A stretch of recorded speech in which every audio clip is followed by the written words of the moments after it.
Sometimes the people closest to you aren't the ones who save you, they're the ones who sharpen the knife. Wealthy wife pretends to be in a coma. Husband showed up with his mistress to claim her wealth. Today's story is about Rachel Donovan, a self-made entrepreneur who built a luxury yacht rental business from scratch. She had wealth, success, and what she thought was a loving marriage, until a boating accident changed everything. The first thing Rachel Donovan became aware of was pain. Dull, throbbing pain radiating through her body. Her eyelids felt impossibly heavy, but her mind was beginning to clear. Hospital sounds filtered in, the steady beep of monitors, the soft squeak of rubber soles on linoleum, hushed voices moving past. She remembered pieces, driving home from the marina, her phone lighting up. Tyler's voice on the other end, frantic, something about a client emergency. Then, the bridge. The moment she pressed the brakes and nothing happened. The horrifying lurch of acceleration, no stopping, just impact. Guardrail. Then the plunge. Rachel tried to open her eyes, but a rush of nausea stopped her cold. She stayed still, her mind trying to catch up, when the door to her hospital room creaked open. "How is she today?" Tyler's voice, her husband of 9 years. A wave of relief washed over her. He was here. She wasn't alone. Everything would be okay. "No change?" A woman replied. "Probably a nurse. The doctor will be in shortly to update you." "Thank you," Tyler said, his voice lined with concern. Rachel fought to lift her eyelids, to move, to show them she was awake. But her body betrayed her. She heard the nurse's footsteps retreat, the soft click of the door, and then another voice. Feminine, intimate, familiar. "Is she still out?" the woman asked. "Completely unconscious," Tyler replied. His tone had changed, relieved, almost light. "Doctor says she might never wake up, so our plan worked perfectly." Rachel's pulse quickened. Her mind froze, a soft giggle. That voice. Sabrina, her assistant of 4 years. "The brake failure worked better than we expected," Tyler said, now cheerful. "Now we just wait for nature to take its course." There was the sound of movement, then a kiss. "You're brilliant, Tyler," Sabrina murmured. "I knew you could pull it off." The heart monitor beside Rachel beeped just a little faster. Slightly faster. She forced herself to breathe slowly, evenly, terrified they would notice she was conscious. "Careful," Tyler whispered. "Even like this, she's still causing trouble." "How long do we have to wait?" Sabrina asked, impatience clear in her tone. "Not long. I've already spoken to her lawyers. With her in this condition, as her husband, I get control of everything. The yachts, the waterfront properties, her accounts, all of it." "And once you have control?" Sabrina pressed. "Then we have a tragic conversation with the doctors about quality of life and her wishes not to be kept alive by machines." Tyler's voice was cold. Calculating. Rachel was always very clear about that, wasn't she? Lucky to have such an attentive husband who remembered her wishes. They laughed together, the sound piercing Rachel's heart like a physical blow. "I still can't believe how easy it was," Sabrina said, moving around the room. Rachel could hear her heels clicking on the floor. A call about an emergency at the marina, or rushing to that old bridge where no one would see anything. The mechanic I paid did excellent work. The brake line cut just enough to fail when she needed it most. And with her SUV at the bottom of that ravine, no one's going to look too closely at a simple mechanical failure. Rachel felt sick. The accident wasn't an accident at all. Her husband had tried to kill her, was still trying to kill her, and her own assistant was his accomplice. "Do you think anyone suspects anything?" Sabrina asked. "Who would? Everyone knows we were the perfect couple." Tyler laughed bitterly. "Only you and I know what a cold, controlling witch she really was. Always working, always expanding the business, treating me like I was just another employee instead of her husband. Well, soon you'll have all her money without having to deal with her anymore." "And I'll finally get what I deserve," Sabrina said, after watching her parade around like she was so special. Rachel heard the sound of a drawer opening. "Looking for these?" Tyler asked. "Her diamond earrings," Sabrina squealed softly. "The ones she never let me borrow. Do you mind if I—" "They're yours now, baby. Everything of hers is ours now." Rachel felt a presence close to her bed, could smell Sabrina's distinctive perfume. "I've always known I'd look better in these anyway," Sabrina said, presumably admiring herself in a mirror. In that moment, Rachel made a decision that would change everything. She would not open her eyes. She would not let them know she was conscious. She would pretend to be in a coma until she could figure out how to protect herself. Because if Tyler discovered she was awake, he would surely find another way to finish what he'd started. The next day, Rachel heard the door open and close. She kept her breathing even, her body still. "Good morning, Mrs. Donovan. I'm Dr. Hamid. I'll just be checking your vitals." Rachel felt gentle hands checking the monitors, adjusting something on her arm.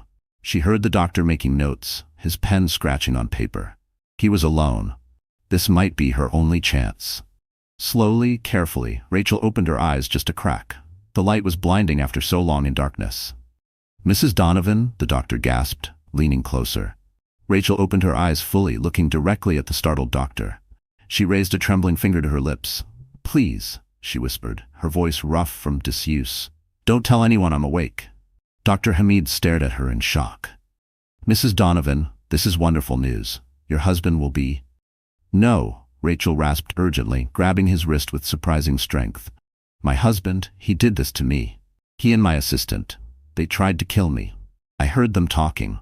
Dr. Hamid's expression changed from joy to concern. "Mrs. Donovan, you've been through a traumatic experience. Sometimes patients experience confusion or the brake lines," Rachel insisted.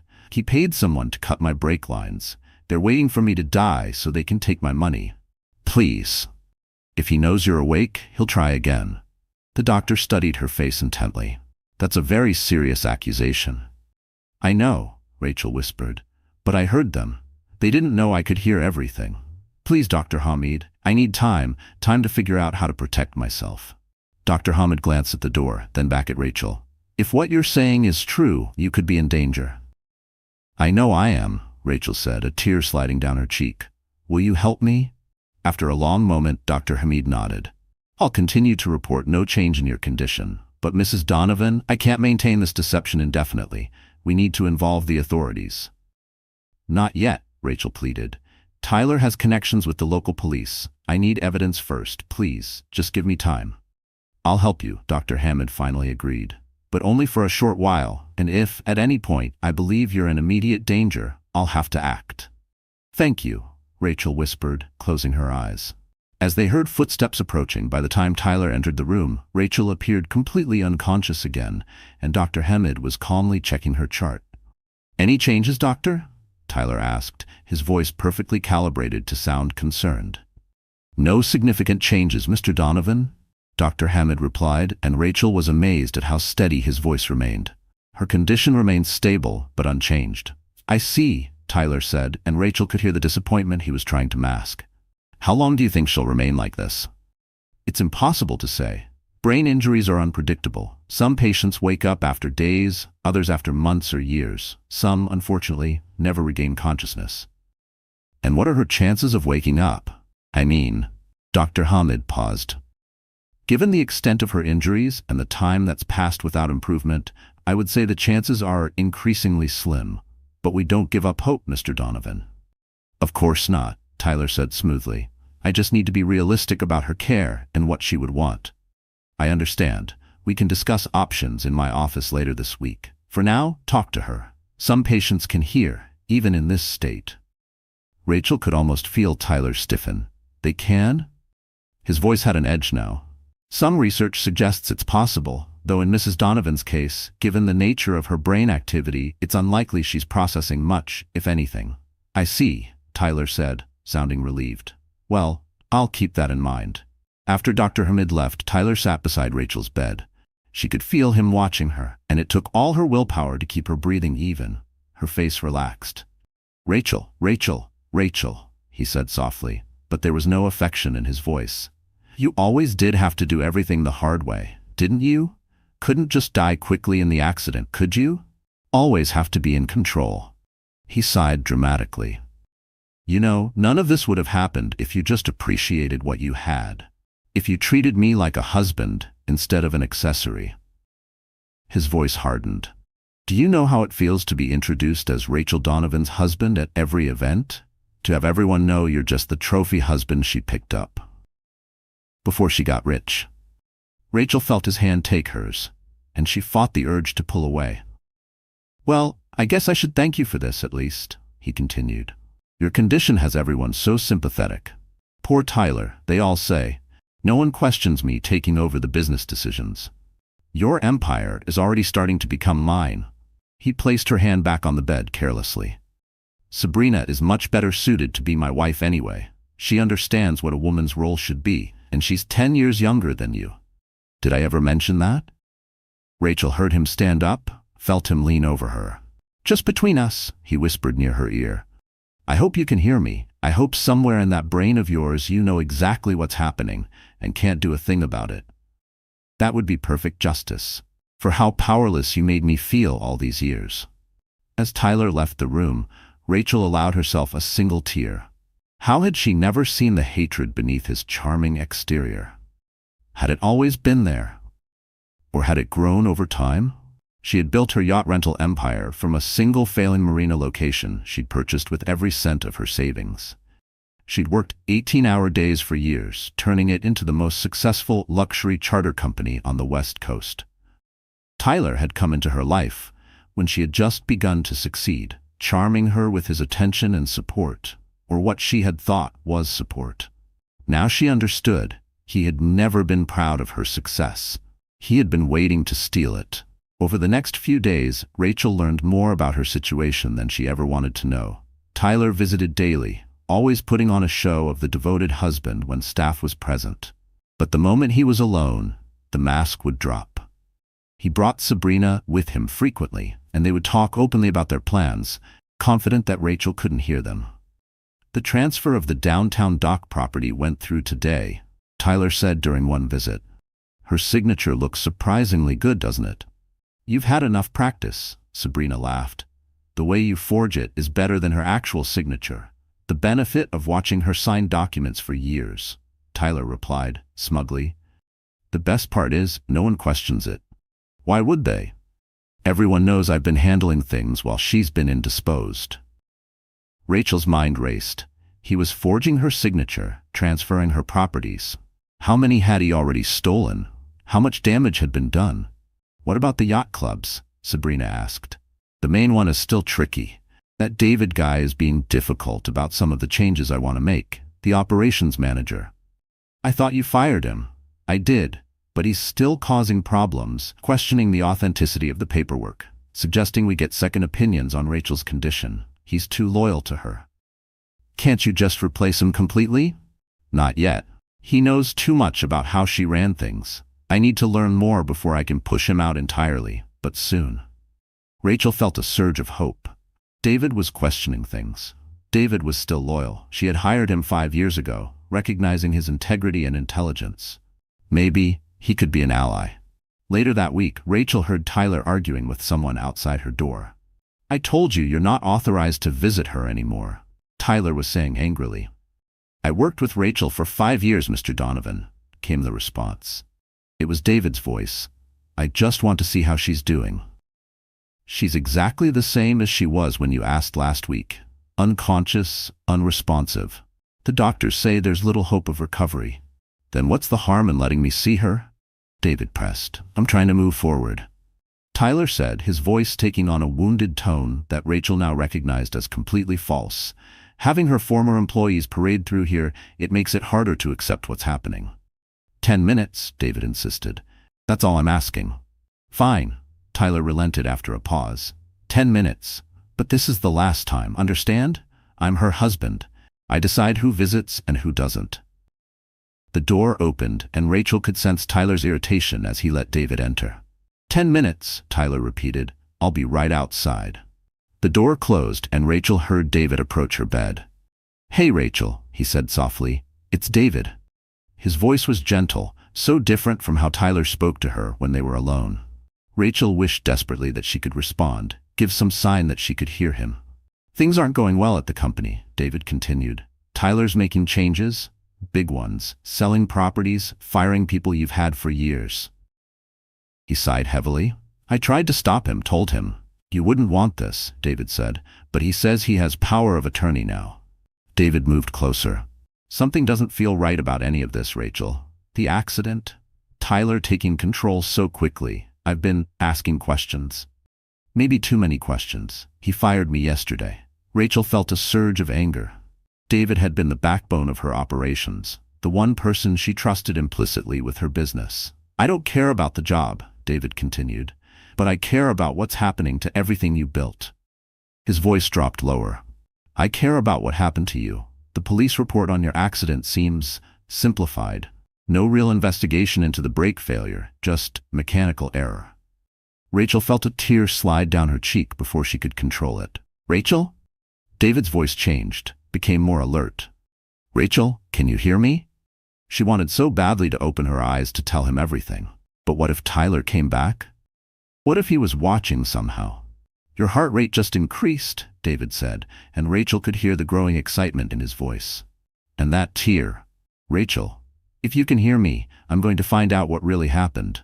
I promise you that." The door opened abruptly. "Time's up," Tyler said coldly. "I was just saying goodbye," David replied, and Rachel could hear the new determination in his voice. "Well, now you have. Don't come back, David. You're no longer welcome here." After David left, Tyler approached Rachel's bed. "Loyal employees," he scoffed, "always sticking their noses where they don't belong. Don't worry, dear wife. He won't be a problem much longer." Rachel's thoughts raced. She needed to find a way to communicate with David. But how? How could she reach out without Tyler discovering she was conscious? 2 weeks after Rachel first regained consciousness, she overheard a conversation that chilled her to the bone. "I'd like to discuss end-of-life options for my wife," Tyler was saying to Dr. Hamid. They were standing just inside her room, Tyler having requested a private consultation. "Mr. Donovan," Dr. Hamid replied cautiously, "while your wife's condition has not improved, it hasn't deteriorated either. It's quite early to be having this discussion." "Doctor, I know my wife. Rachel was always very clear about not wanting to be kept alive by machines if there was no hope of recovery. You said yourself that her chances of waking up diminish with each passing day."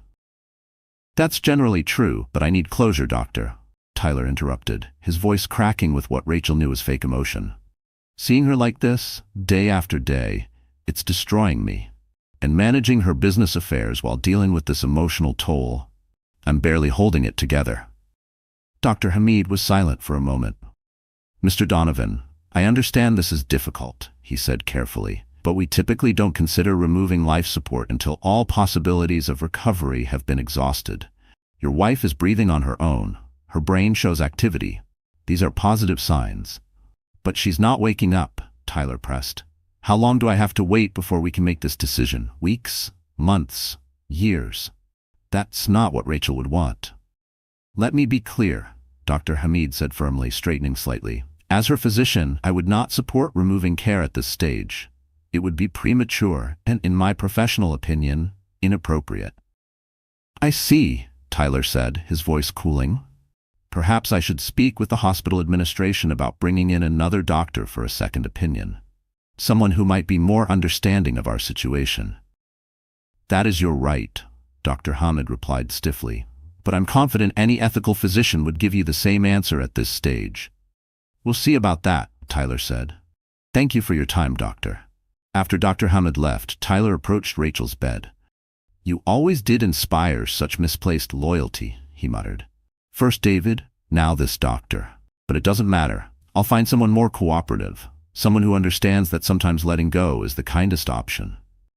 Rachel felt terror rising within her. Tyler was actively trying to remove her life support.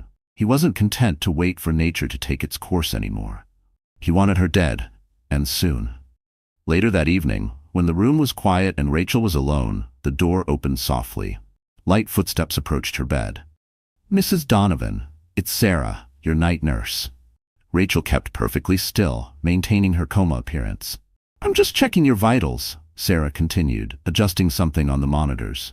Then her voice dropped to a whisper. "Dr. Hamid asked me to keep a special eye on you, to let him know if anything unusual happens with your husband's visits." Rachel felt her pulse quicken slightly. "Your heart rate just increased," Sarah noted. "I've been watching you for a while now, Mrs. Donovan. I've noticed things, how your heart rate changes when certain people are in the room, the tear when your manager visited, the tension in your face when your husband is here." Sarah leaned closer. "Mrs. Donovan, if you can hear me, I want you to know you're not alone.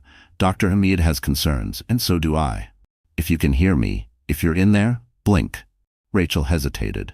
Could she trust this nurse? What if it was a trap set by Tyler? Your husband isn't here, Sarah reassured her, as if reading her thoughts. It's just you and me. If you can hear me, please, give me some sign. Taking a leap of faith, Rachel slowly opened her eyes. Sarah gasped softly, her eyes widening. You are conscious, she whispered. Please, Rachel rasped, her voice weak from disuse. He can't know. Your husband? Rachel nodded slightly. He did this to me. The accident, he wants me dead. Sarah looked stunned. Dr. Hamid suspected something wasn't right, but this, she whispered. He's trying to get my life support removed, Rachel said urgently. He's stealing everything I own. Please, I need help. I'll tell Dr. Hamid right away, Sarah said. We should contact the police. No, Rachel interrupted. Not yet. Tyler has friends in the department. I need evidence first, proof of what he did. How can I help? Sarah asked without hesitation. Help me stay alive, Rachel pleaded. And help me find a way to communicate with David, my former operations manager. He's already suspicious. He might be able to find evidence of what Tyler's done. Sarah nodded. I can do that. And I have something else that might interest you. There's a man who's been coming by the hospital asking about you. Security keeps turning him away because he's not on your approved visitors list. A man who, he says his name is Max, says he was there when your SUV went off the old cliff road near the marina, that he pulled you out before the vehicle exploded. Your husband has been telling everyone you were rescued by emergency services, but this man insists it was him. Rachel felt a jolt of recognition. She had a vague memory, rough hands pulling her from the wreckage, a bearded face looming over her, telling her to hold on. Find him, Rachel whispered. Please. I will, Sarah promised. And in the meantime, I'll help you build your strength when no one's around. If your husband is planning what you say, you'll need to be ready. For the first time since waking up to her nightmare, Rachel felt a glimmer of hope. She wasn't alone anymore. She had allies. Now she just needed to stay alive long enough to expose the truth. The next morning, when Rachel was alone, Sarah slipped into her room carrying a small duffel bag. Good morning, she whispered, checking that the door was fully closed. I've brought some things to help with your physical therapy. Rachel opened her eyes, still marveling at the simple freedom of being able to do so when it was safe. Any news about Max? I found him, Sarah confirmed, pulling small hand weights and resistance bands from her bag. He's been living under the bridge near the marina where your accident happened. Seems he feels responsible for you in some way. How did you find him? I asked around at the shelter where I volunteer on weekends. He comes in sometimes for meals. Sarah helped Rachel sit up slightly, supporting her back. He's agreed to meet with me after my shift today. I'll bring him here tomorrow night, when the floor is quiet. Thank you, Rachel said sincerely. What about David? That's trickier. Your husband has specifically instructed security not to allow him in the building, but I have an idea about that too. Sarah showed Rachel how to grip one of the small weights. Let's work on your hand strength first. You've lost muscle tone from being immobile. As they worked through gentle exercises, Sarah explained her plan. I have a friend who works at your main marina office. I can pass a message to David through her. If he can meet me away from the hospital, we can figure out a way for him to see you without your husband knowing. Rachel winced at the pain in her atrophied muscles but pushed through it. Tyler is becoming more aggressive about removing my life support. He's looking for a different doctor who will approve it. Dr. Hamid is fighting it, Sarah assured her. He's documenting every positive sign in your condition to build a case against withdrawal of care. But what? Your husband is persistent, and he's telling everyone how dedicated he is to honoring your wishes. Sarah helped Rachel extend her arm carefully. He's very convincing. Even some of the staff are starting to sympathize with him. He's always been good at manipulating people, Rachel said bitterly. It's why I never saw the truth until it was too late. They worked in silence for a few minutes. Rachel fought through the discomfort of muscles awakening after weeks of disuse. Can I ask you something personal? Sarah finally said. Of course. Why is he doing this? Just for your money? Rachel sighed. I think it started that way. Tyler came into my life when my business was just beginning to take off. He was charming, attentive, everything I thought I wanted. I was so busy building my company, I didn't see what was happening. Which was, he resented my success, my independence.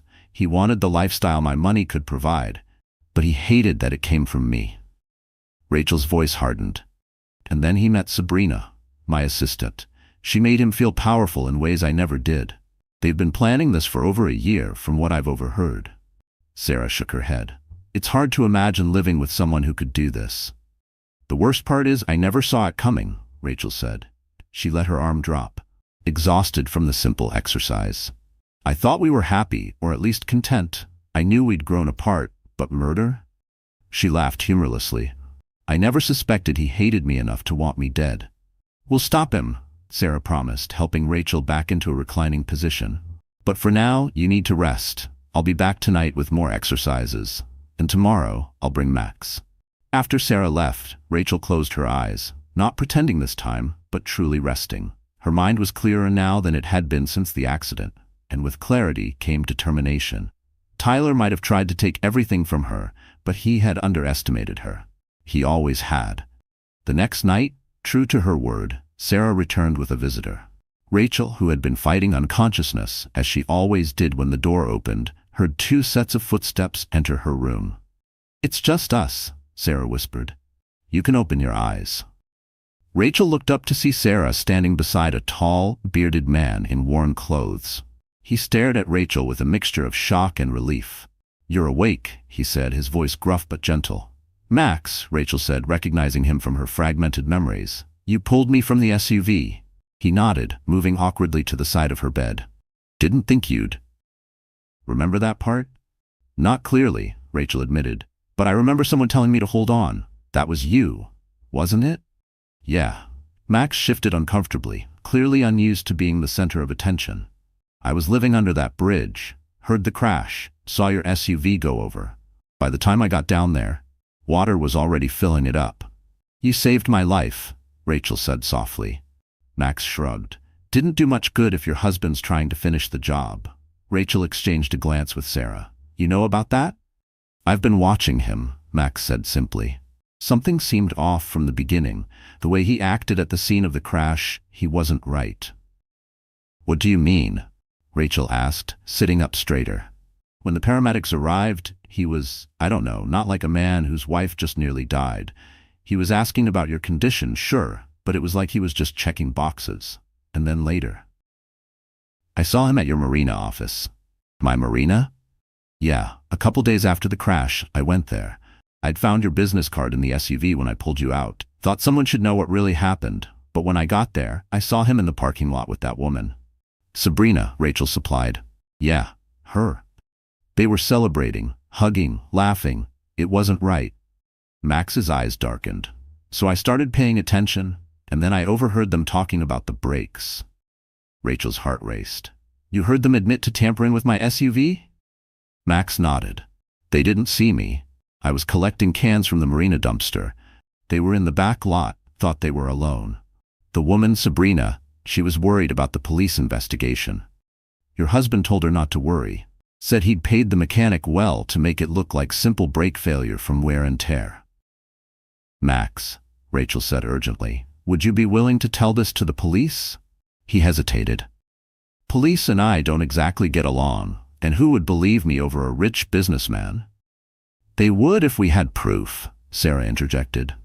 Max, did you happen to see which mechanic they were talking about? Better than that, Max said, reaching into his jacket pocket. I went to the junkyard where they took your SUV. Security's pretty lax there at night. I found these. He pulled out a plastic bag containing what looked like damaged brake line components. The mechanic cut the line most of the way through, but made it look like normal wear, Max explained. These parts still have the tool marks on them. A forensic expert could prove it wasn't accidental failure. Rachel stared at the evidence in amazement. Max, I don't know what to say. Don't say anything yet, he replied, putting the parts away carefully. We still need to catch them admitting what they did. Your word against his isn't enough, and these parts alone won't prove who did the cutting. Sarah touched Rachel's shoulder. I have more news. I got a message to David. He's going to meet me tomorrow at the coffee shop across the street. I told him it was about you, but I didn't explain everything yet. Good, Rachel said, her mind racing with possibilities. We need to be careful about how much we share and with whom. Tyler's been forging my signature on documents. David might be able to help prove that. There's something else you should know, Sarah said hesitantly. Your husband came by earlier today while you were sleeping. He was with another doctor, a specialist from another hospital. They were discussing your condition, and the new doctor seemed much more amenable to the idea of withdrawing care. Rachel felt cold fear wash over her. How soon? I'm not sure, but from what I overheard, they're talking about making a decision within the week. Then we don't have much time, Rachel said firmly. We need to coordinate our efforts. Sarah, when you meet with David tomorrow, bring him up to speed. But be careful. If Tyler suspects anything, he could accelerate his plans. I'll be careful, Sarah promised. Max, Rachel continued, can you keep those brake components safe? They're our best physical evidence. He nodded. Got them hidden, where no one will find them. Good, and I need to keep building my strength, Rachel said, determination hardening her voice. When the moment comes to confront Tyler, I need to be ready. As they finalized their plans, Rachel felt something she hadn't experienced since before the accident. Purpose. She wasn't just surviving anymore, she was fighting back. And with these unexpected allies at her side, she finally had a chance at justice. The following evening, Sarah returned to Rachel's room, looking energized. I met with David, she said as soon as she'd closed the door. He's been investigating Tyler on his own. He's gathered quite a bit of evidence already. Rachel sat up eagerly. What kind of evidence?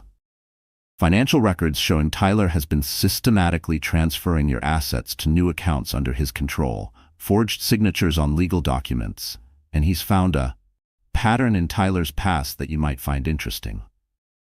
What pattern? Rachel asked as Sarah helped her with her exercises. As she explained, before Tyler met you, he dated 2 other wealthy women. Both relationships ended when the women suddenly experienced financial problems. One lost her business in what appeared to be a series of bad investments. The other had her identity stolen, resulting in massive debt. You think Tyler was responsible? David is certain of it. He's been tracking down these women. One of them is willing to talk about what happened. Rachel processed this information as she worked on strengthening her legs. So I wasn't his first target. Just his most ambitious one. Exactly. But here's the good news. David has contacts in the district attorney's office who aren't connected to Tyler's friends in the local police. He thinks we have enough to start building a case, but we need something definitive. Tyler and Sabrina explicitly discussing their plan. And we need it quickly, Rachel added grimly. Tyler is pushing to have my life support removed within days. Sarah nodded.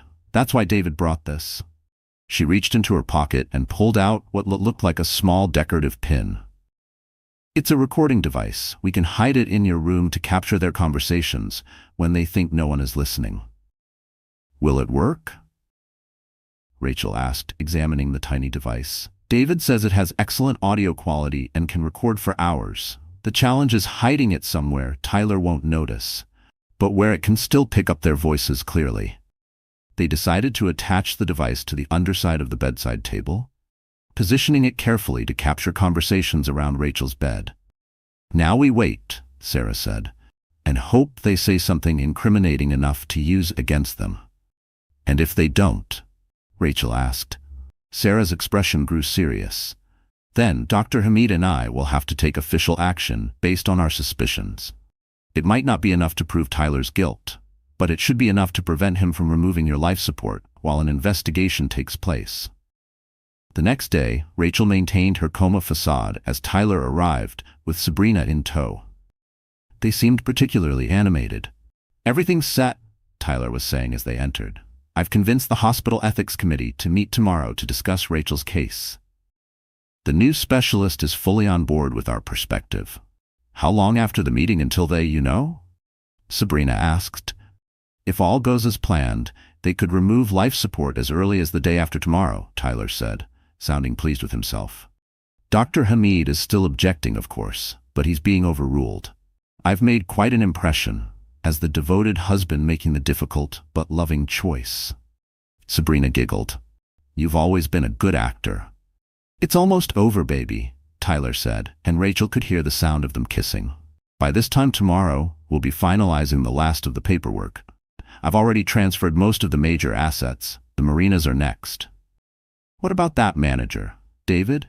Is he still causing problems?" "Not for much longer," Tyler said darkly.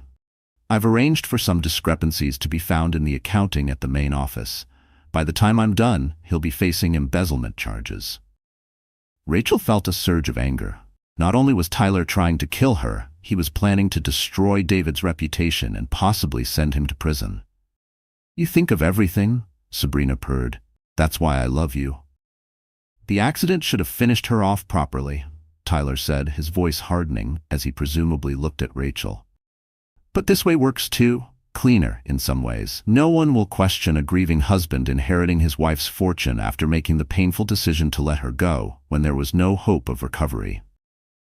"How much longer do we have to keep visiting her like this?" Sabrina complained. "It's depressing." "Just until it's done. We need to maintain appearances.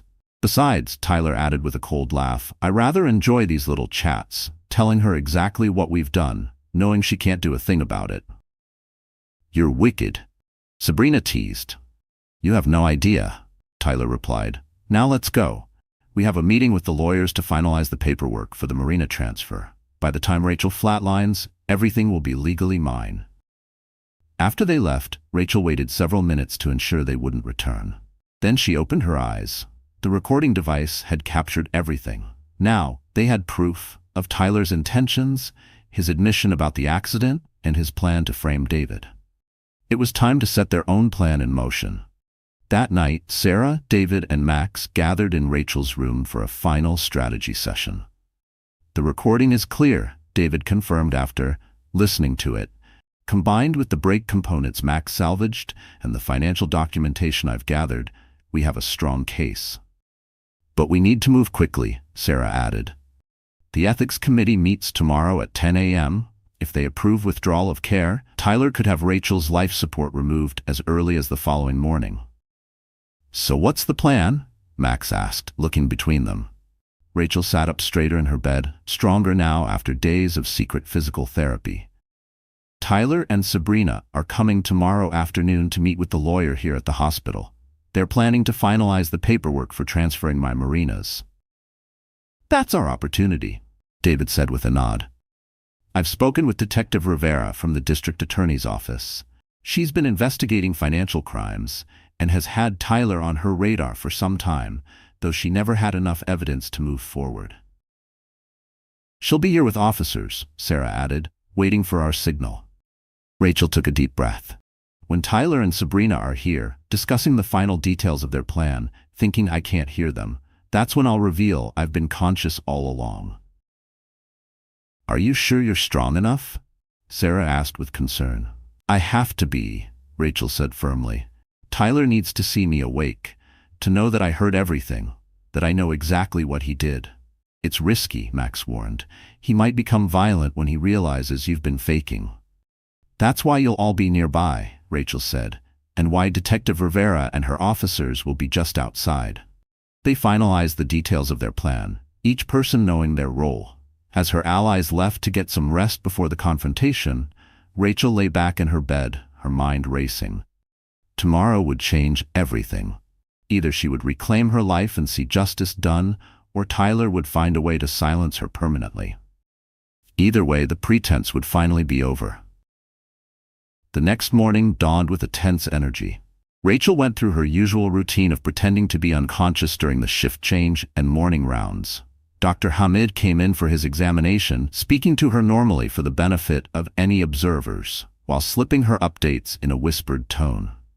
"The ethics committee is meeting now," he murmured while checking her vitals.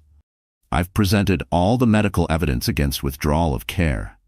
But Tyler's new specialist is quite persuasive.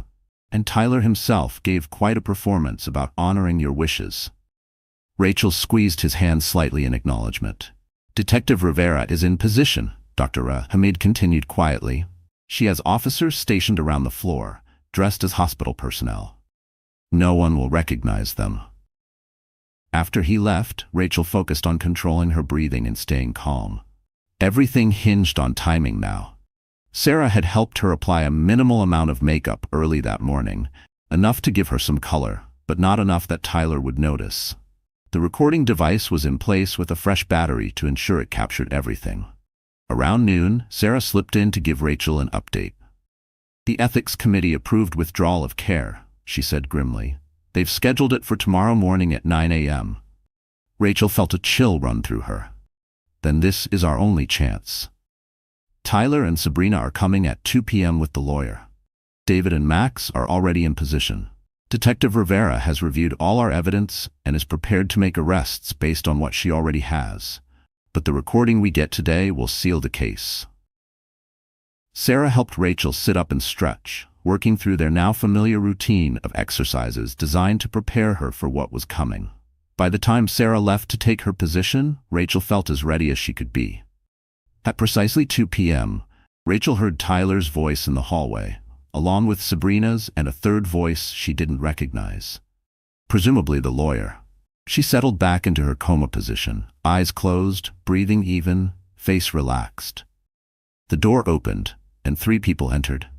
"As you can see, counselor, my wife's condition remains unchanged," Tyler was saying, his voice carrying that perfect note of practiced grief. "The ethics committee has approved withdrawal of care for tomorrow morning." "I understand, Mr. Donovan," the lawyer replied. "And you're certain this is what your wife would want?" "Absolutely," Tyler affirmed. Rachel was always clear about not wanting extraordinary measures if there was no hope of recovery. As painful as it is, I'm honoring her wishes. "Very well," the lawyer said. "Let's review the final transfer documents for the marinas. Once these are signed, all of Mrs. Donovan's business holdings will be legally under your control." Rachel heard the rustle of papers, the scrape of chairs as they seated themselves near her bed. "Just to confirm," the lawyer continued, "these transfers are being done under the power of attorney Mrs. Donovan granted you before her accident?" "That's correct," Tyler lied smoothly. "Rachel trusted me implicitly with all her affairs." Rachel had never signed any such document, and they all knew it.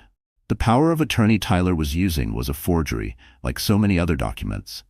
"The timing is fortunate," the lawyer remarked. "Having these transfers completed before tomorrow's procedure will simplify the estate considerably." "Yes, it will," Tyler agreed. Rachel would have wanted a clean transition, with minimal disruption to the businesses she built. The casual hypocrisy of his words made Rachel's blood boil, but she maintained her facade. As the lawyer guided Tyler through the documents, explaining various clauses and requirements, Sabrina grew impatient. "Could we speed this up?" she asked sharply. "This room is depressing." "Sabrina," Tyler chided gently, "show some respect." "For what?" Sabrina scoffed quietly. "She can't hear us, and by this time tomorrow she'll be gone anyway."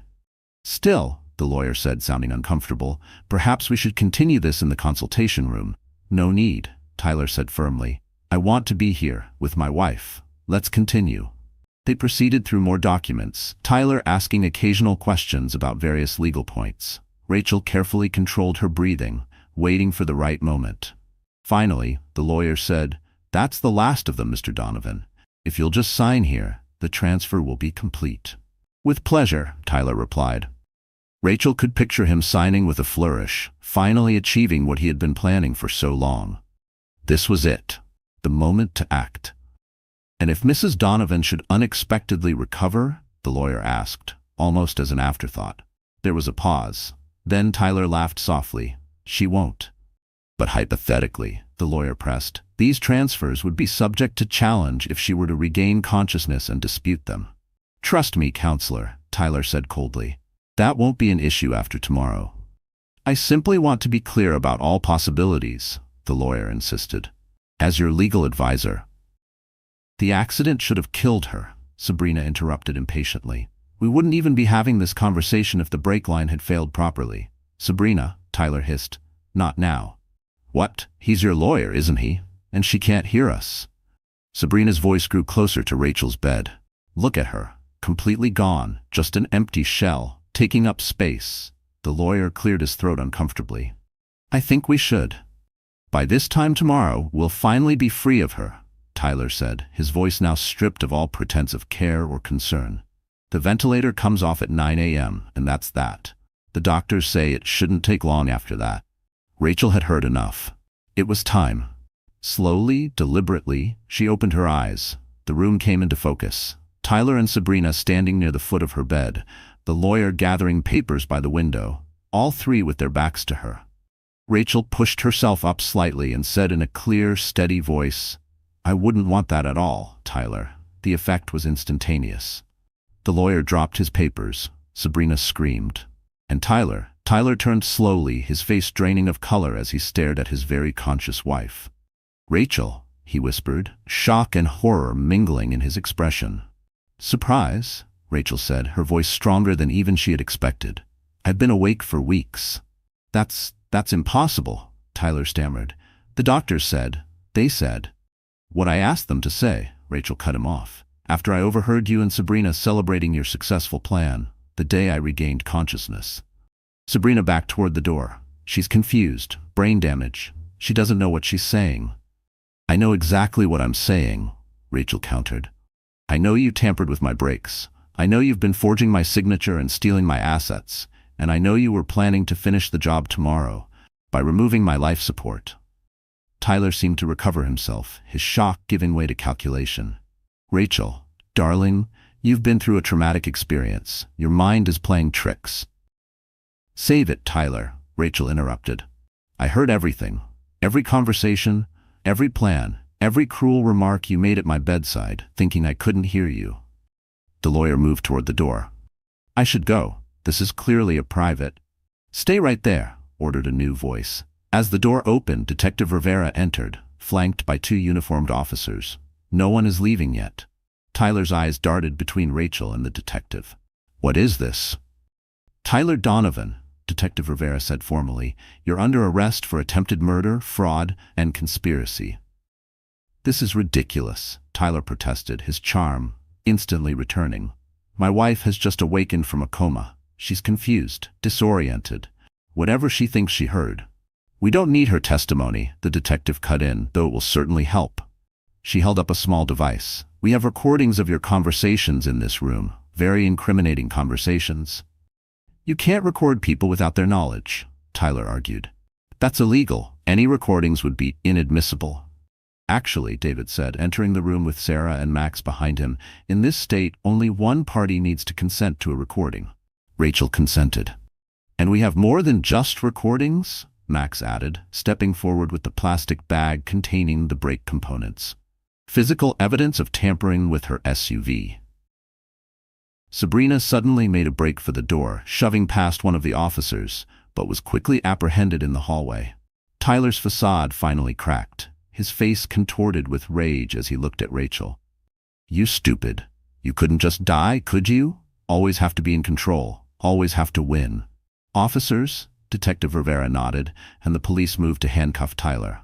As they led him away, Tyler turned back to Rachel, his eyes burning with hate. "You think this is over? You've got nothing. I'll be out on bail by tonight." Rachel met his gaze steadily. "I heard everything, Tyler. Every plan, every lie, and now everyone else will hear it too." After Tyler and Sabrina were taken away, the room fell silent. The lawyer stood awkwardly by the window, clutching his briefcase. "Mrs. Donovan, I had no idea. I was told the power of attorney was legitimate." "Save it," David said sharply. "The DA will want to speak with you about your role in all of this." As the lawyer was escorted out, Rachel finally let herself relax against the pillows. It was over. After weeks of pretending, of lying completely still while her husband plotted her death, she was finally free. Sarah rushed to her side, checking her vitals. "Are you okay? That must have been incredibly stressful." Rachel nodded, suddenly exhausted. "It was worth it." She looked around the room, at Sarah, Max, and David. "Thank you, all of you. I wouldn't have survived without your help." "What happens now?" Max asked, shoving his hands in his pockets awkwardly. "Now," Rachel said with determination, "I take back what's mine and build something better." 3 weeks later, Rachel stood at the entrance to her main marina office, supported by a cane, but standing proudly on her own.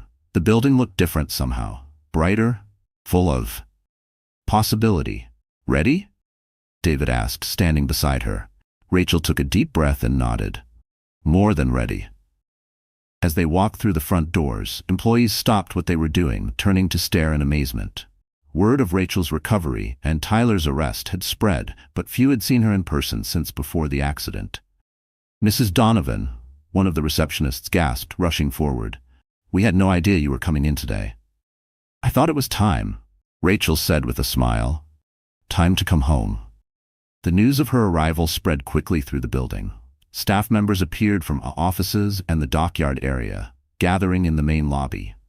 Rachel recognized faces. Some had been with her for years. Others were newer, hired during her absence. "I want to thank you all for keeping this place running during my absence," Rachel addressed the group. "I know it hasn't been easy, especially with the confusion of the past few months." An understatement, of course. Tyler had fired loyal employees, hired his own people, and begun dismantling the culture Rachel had carefully built. The damage would take time to repair.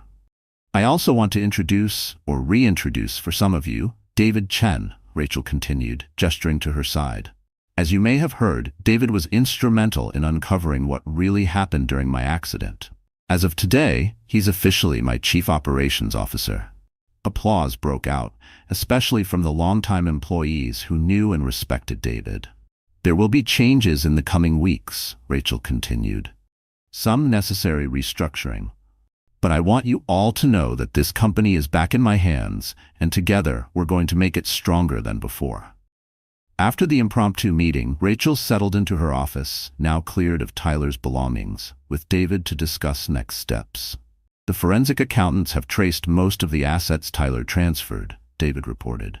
"We should be able to recover about 80% of what he took." "That's better than I expected," Rachel admitted. "What about the legal situation?" "The DA is building a strong case. Tyler and Sabrina were both denied bail. The flight risk was too high, and the attempted murder charges are serious. Max's testimony about the brake tampering is crucial," David added, "and the recordings from your hospital room are damning." Rachel nodded, looking out the window at the marina floor. "And what about Max? How's he doing with the new job?" Rachel asked. David smiled. "Surprisingly well. He started in the detail department, but he's shown an aptitude for mechanical work. The service manager wants to move him to oil changes and basic maintenance." "Make sure he gets whatever training he needs," Rachel said. "After what he did for me, finding those brake parts, risking his safety, I owe him a real chance." "Already arranged," David assured her. "And Sarah called. She wanted to know if you're still coming to dinner on Friday." Rachel smiled. During her recovery, she'd grown close to the nurse who had risked her job to help expose Tyler's plan. Their friendship had been unexpected but valuable, one of the few positive outcomes of the whole ordeal. "Tell her I wouldn't miss it," Rachel replied. "Now, let's talk about that foundation idea I mentioned." Over the next month, Rachel gradually reclaimed her life. The physical recovery was challenging. Her body had weakened during her hospital stay, despite Sarah's secret physical therapy sessions, but her determination never wavered. The legal proceedings moved forward. Tyler and Sabrina were charged with attempted murder, fraud, forgery, and conspiracy. The evidence against them was overwhelming. The brake components with clear signs of tampering, the recordings of their conversations, bank records showing the fraudulent transfers, and testimony from the mechanic Tyler had paid to sabotage Rachel's SUV. The mechanic, facing his own charges, had agreed to testify against Tyler in exchange for leniency. His detailed account of how Tyler had approached him, what he'd been paid, and exactly what he'd done to ensure the brakes would fail at high pressure sealed the case. 6 months after Rachel had first opened her eyes and heard her husband plotting her death, she hosted a small gathering at her home, not the mansion she had shared with Tyler, but a new place. Modern and open, with none of the painful memories of her old life. Sarah arrived first, bringing a bottle of wine and a warm hug. "You look amazing," she said, stepping back to admire Rachel's recovery. "The cane is gone?" "As of last week," Rachel smiled, "and the confirmed physical therapy finally paid off." David and his wife arrived next, followed by Max, almost unrecognizable in clean clothes, his beard neatly trimmed, his face healthier after months of regular meals and stable housing. The place looks great, Max said awkwardly, clearly still uncomfortable in social situations, but making an effort. Thank you, Rachel replied warmly. How's the new apartment?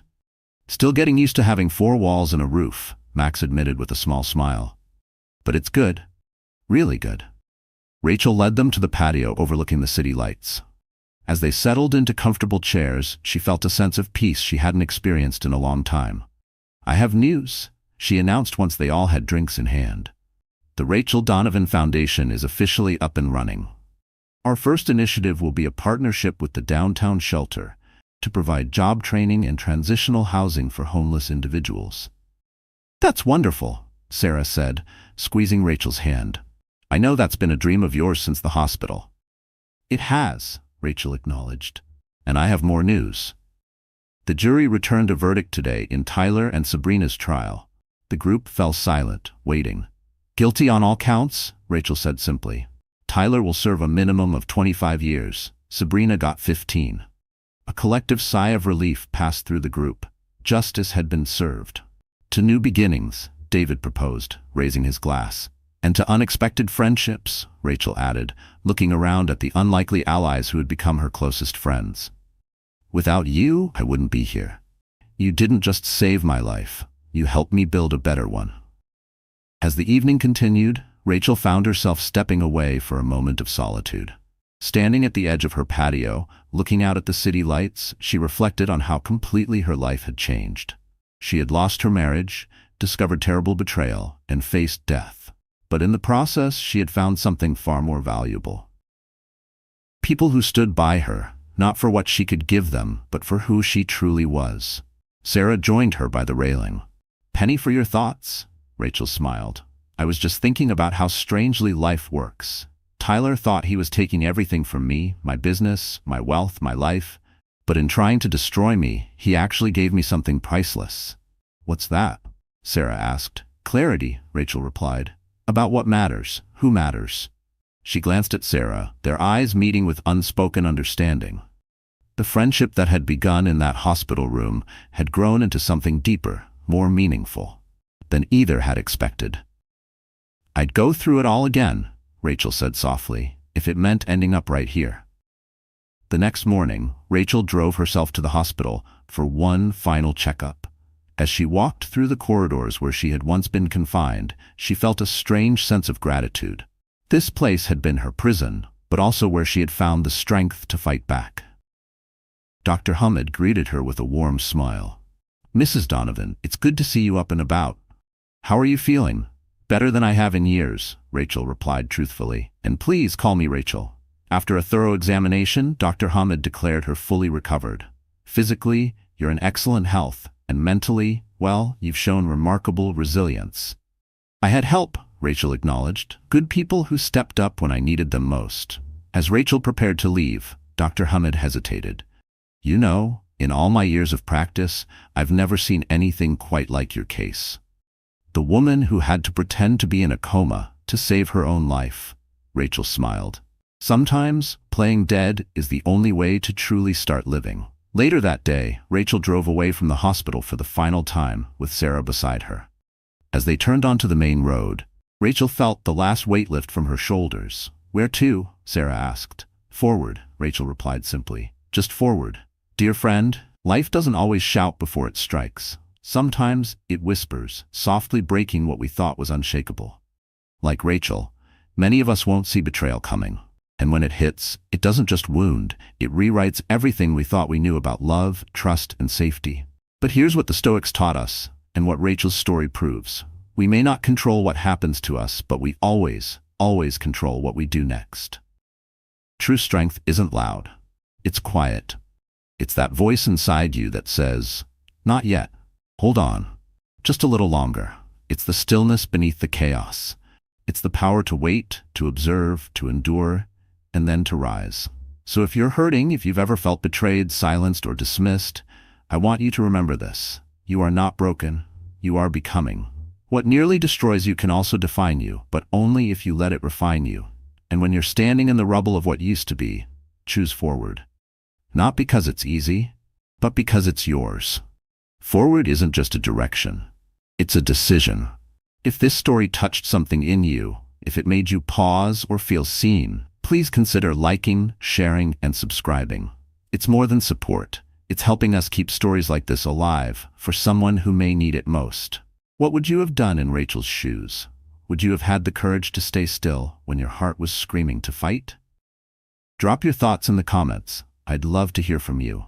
And don't forget to ring that bell so you never miss the stories that remind us just how strong the human spirit can be. Sometimes the bravest thing we can do is survive long enough to choose ourselves. Until next time. It's said that betrayal doesn't start with a lie. It starts in silence. In the spaces between words, in the glances that look away too quickly. For Riley Carter, silence had become deafening. Steam rose from the crowded streets of downtown Los Angeles on a muggy summer evening as a sleek silver luxury SUV glided to a stop at the grand entrance of the Fairmont Century Plaza. A confident tech entrepreneur, Ethan Carter, stepped out arm in arm with a striking woman, a woman who was not his pregnant wife. Their quiet murmurs and stolen glances carried the weight of hidden truths. Nearby, behind a tall decorative ficus, a woman in a maid's uniform stood motionless. She was Riley, Ethan's wife, 6 months pregnant, and resolute in her mission to expose his deception. Within moments, she planned to slip into the couple's lavish hotel suite, plant a concealed camera, and ignite a chain of events that would unravel all their lives. Los Angeles pulsed with energy at night, a blur of headlights and humming city life. In a well-appointed apartment perched above the Wilshire corridor, Riley Carter paced her living room restlessly. At 29 and 6 months into her pregnancy, the extra weight tugged at her slight frame, her every step heavy with the burden of both the child and her gnawing suspicions. This baby was born from a marriage she had once thought unshakable. But now, her once joyful world felt as hollow as the echo of her bare feet on the polished hardwood floors. Her husband, Ethan Carter, had been vanishing more often lately, each time with vague reasons and dodged explanations. Ethan was a self-made millionaire, a former software developer whose rapid rise in the tech world had earned him headlines and admiration. Business magazines hailed him as a visionary, a disruptor, the Silicon Beach prodigy. He had invested in startup hubs across Santa Monica, spearheaded app developments in Venice, and was reportedly negotiating deals for a luxury tech campus near the Getty Center. His name seemed etched into every major development west of La Brea. And yet, for all his public charm and charisma, something had shifted at home. The intimacy between them had quietly withered. Riley couldn't name the moment it began, but Ethan's increasingly frequent late nights had grown impossible to ignore. He spoke of urgent tech demos, meetings with overseas partners, and confidential beta testing. His phone buzzed constantly, with soft-spoken exchanges he would abruptly cut short the second she walked into the room. The final crack came just a week ago, when a close friend confided that she had seen Ethan dining intimately at Orso, a celebrated Michelin-starred spot in Beverly Hills, with a woman who was clearly not Riley. "Are you absolutely sure?" Riley asked, her hands trembling as she clutched a steaming mug of peppermint tea. "I wish I wasn't," her friend replied softly, eyes cast down, "but I was only 2 tables away." They were holding hands, laughing, very, very close. The friend mentioned a name, Savannah Ellis, a popular influencer known for her extravagant fashion hauls and high-end lifestyle posts. Rumors swirled around her meteoric rise in LA's elite circles. Many claimed she was backed by influential, wealthy patrons. At first, Riley tried to shake it off as tabloid noise. She convinced herself Ethan was too smart, too calculated to jeopardize his image or their family, especially now, with their child on the way. But no matter how she tried to silence it, doubt had rooted itself deep within her. Night after night, she tried to broach the subject, gently at first, then more directly. But each time, Ethan parried her concerns with polished calm. "You're overthinking, Riley," he would say. "I'm killing myself trying to build a future for us. Can you just trust me?" And every time, she gave in, nodding, swallowing her fears, not wanting to seem paranoid, not wanting to alienate the man who once made her feel like the center of his world. But tonight, something had shifted. Something told her the truth was now unavoidable.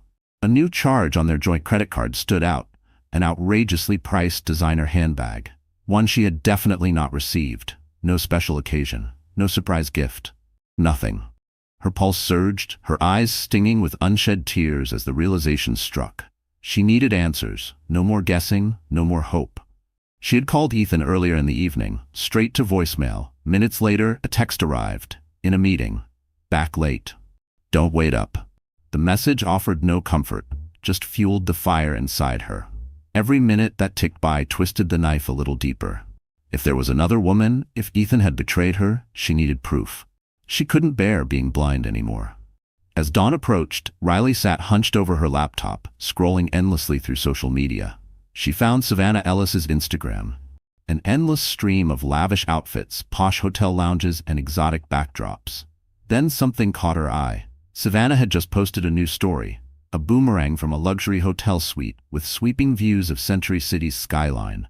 The wallpaper pattern, the gold trim, it was unmistakable. The Fairmont Century Plaza. The Fairmont Century Plaza, with its familiar swirling wallpaper designs and gilded trim, appeared exactly like the suite in Savannah's post. Riley's heartbeat quickened. Could it really be coincidence that Ethan claimed to be working late on the very night Savannah was flaunting a stay at the Fairmont? She couldn't ignore her instincts any longer.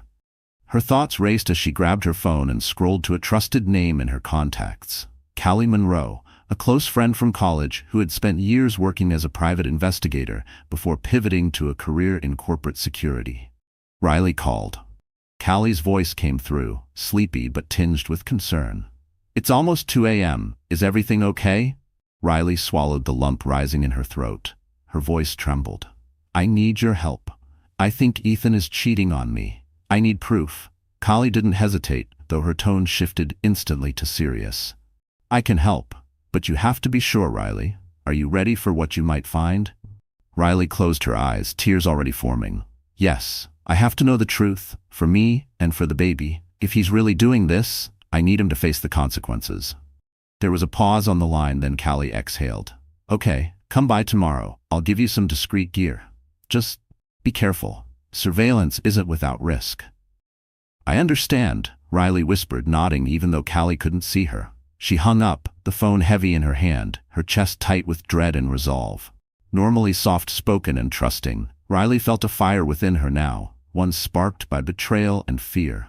She hadn't known she had this much fight in her. That night, sleep came only in fits, plagued by cruel images of Ethan and Savannah laughing at her expense. Again and again she jolted awake, pillow damp with tears, hand instinctively shielding her belly. This child was coming into a world already breaking apart. The thought chilled her to the core. The next morning, Riley made her way to Callie's apartment in Westwood. The building was a simple beige complex tucked off a quieter street, far from the glitz and noise of downtown. Callie buzzed her in, greeting her in a ponytail and a faded hoodie. Her living room looked more like a tech command center, strewn with cords, gadgets, and hard cases from her PI days. So, Callie said, placing a comforting hand on Riley's shoulder, you have a plan? Riley took a shaky breath. If Ethan and Savannah are back at the Fairmont, I want to catch them. He's gotten predictable. I think I know when he'll check in again. If I catch him with Savannah, that'll be all the proof I need, Riley said firmly. Callie nodded. I've got some hidden cams you can plant. They're disguised as everyday stuff. Pens, phone chargers, even air fresheners. You'll want something small enough to leave behind without raising suspicion. She pulled open a metal case, revealing a neat lineup of compact surveillance gear. One stood out, a black ballpoint pen with a hidden HD camera, motion-activated and capable of storing hours of footage. Callie explained how Riley could later connect it to her laptop to view the recordings. Riley's hand trembled slightly as she picked it up. This should work, but how do I get inside their suite? Callie pressed her lips together. You said it's the Fairmont, right? The easiest way in is posing as housekeeping, but that's risky. One mistake and you could get thrown out. Or worse, Ethan could catch you. Riley closed her eyes for a moment, picturing the hotel's pristine hallways, the staff moving with precision, the feeling of being somewhere she didn't belong. But her voice was steady when she answered. I'll figure it out. I need to know. I can't let him keep lying to me. Callie handed her the pen and a small audio device shaped like a car key fob. This records up to 4 hours straight. Use it if you need backup audio. Just be careful. If anything feels off, call me immediately." Riley stepped forward and hugged her. "Thank you. I couldn't do this alone." Callie held her back with a sigh and a bittersweet smile. "You're stronger than you think. Just promise me you'll be safe." Riley tucked the devices into her purse and walked out, nerves and adrenaline colliding in her chest. She was crossing a line now, spying on her own husband. But the pain of betrayal had sharpened her sense of justice. If Ethan really was cheating, she needed undeniable evidence. 2 long days passed. Ethan came home late each night, offering only short texts about investor meetings or late board dinners. Meanwhile, Riley kept a close watch on Savannah's social feeds like a hawk. Then, on a rainy Friday evening, she spotted it. A short video Savannah posted showing the inside of an elegant elevator, gold-trimmed mirrors, plush maroon carpeting. Riley knew that elevator. It was the one at the Fairmont. The caption? "Another night in paradise." That was it. Riley packed the pen camera and audio key fob into a small black crossbody bag and climbed into her car. Her fingers clenched the steering wheel as she pulled out of the driveway.